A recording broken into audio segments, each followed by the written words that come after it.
Good morning, everyone. It's Lee Henson, President and Founder of AgileDad, and it's time for today's episode of Daily Stand-Up. So without any further ado, let's get started. Today, I wanted to talk to you about a term called Kaizen. In case you haven't heard of Kaizen, Kaizen literally translates to continuous improvement. Now, on the surface, continuous improvement sounds amazing. It sounds like something we should all strive for. It sounds like something we should all do. It sounds like it makes perfect sense in a grand scheme of things. I mean, after all, who doesn't want to improve, right?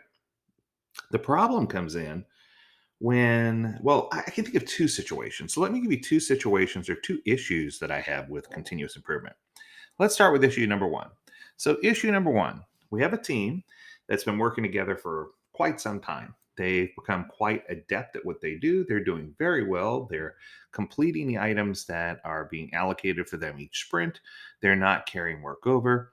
They're not quite a high performing team, or maybe they are. They're on the verge of becoming a high performing team. Yet, in the thought or the purview of continuous improvement, what is this team rewarded with? Drum roll. That's right. If you said more work, you're absolutely correct. For whatever reason, whenever we have high performing teams or whenever we have people doing really well, we tend to push the envelope at times just to see how far we can take them. Now, I want to be clear. Doing something that's a little bit outside of your comfort zone is 100% healthy. But pushing a team to continuously improve, even when they're at a high performing state or near a high performing state, is kind of impractical. It's the same as pushing people to the limit and then saying, hey, can you just give me a little bit more? While I believe in growth and, guilty is charged, anyone who's ever worked out physically before knows that tearing down muscle is the only way to build it up, right? But I also feel like there comes a place where your emotional and your spiritual needs need to map to your physical ability. And I think that sometimes the idea that, even when you're doing your very best effort, you can give us a little more. There's still a little more gas in the tank. And you're pushing for continuous improvement, that this could be poison. This could be toxic. This could be the way that a high performing team finally gives up hope or throws in a towel. So I want to be careful when we talk about continuous improvement that while I'm a proponent for continuous improvement and for people always looking for ways to do things a little bit better, I think that sometimes continuous improvement or Kaizen can be weaponized. So I just don't want that to be the case. I don't want us to weaponize continuous improvement to cause a team that could be on the verge of high performing to give up hope, right? So that's one way that I see continuous improvement being toxic. The second way that I see continuous improvement being toxic is the exact opposite. Sometimes when we misdefine what continuous improvement means, or we fail to define what continuous improvement means, we were all on time for our meetings this sprint. That means we're continuously improving. I mean, you're laughing maybe, but the point I'm trying to make is sometimes we don't define continuous improvement in such a way that we can make it measurable, or that we know what it is, or that it's logical or practical. I've seen many organizations where continuous improvement turns into a battle of data and statistics. Let's see what the reports say. Let's see, the data doesn't lie. If I hear that again, I'm just going to scream. If you're trying to aim for continuous improvement, guilty as charged, you need to have something that's measurable, right? But I don't want you to live and die by the report.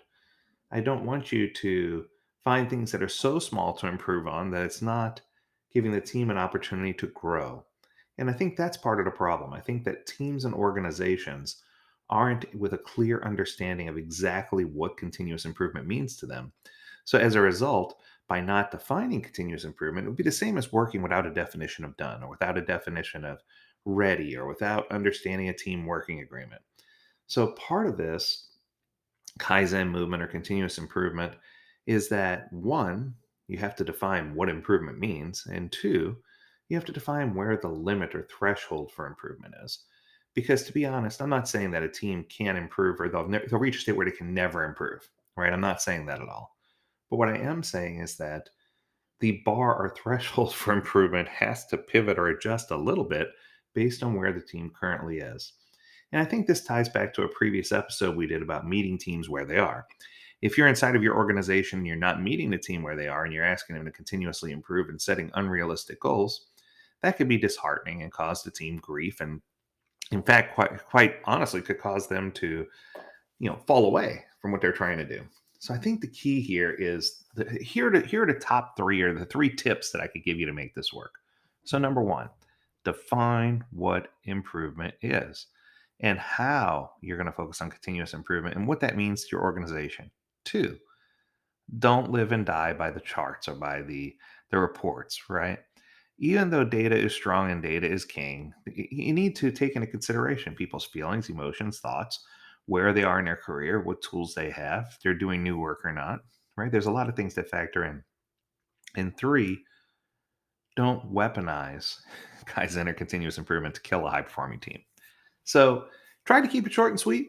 Hope you have an enjoyable week. And as always, if you have a topic you want to discuss here in a Daily Stand Up podcast, we'd love to talk to you. You can reach us at learnmore at agiledad.com, where we'd love to review your topic. And as always, we encourage you to stay healthy, stay well, and stay agile, my friends. Until next time, do take care.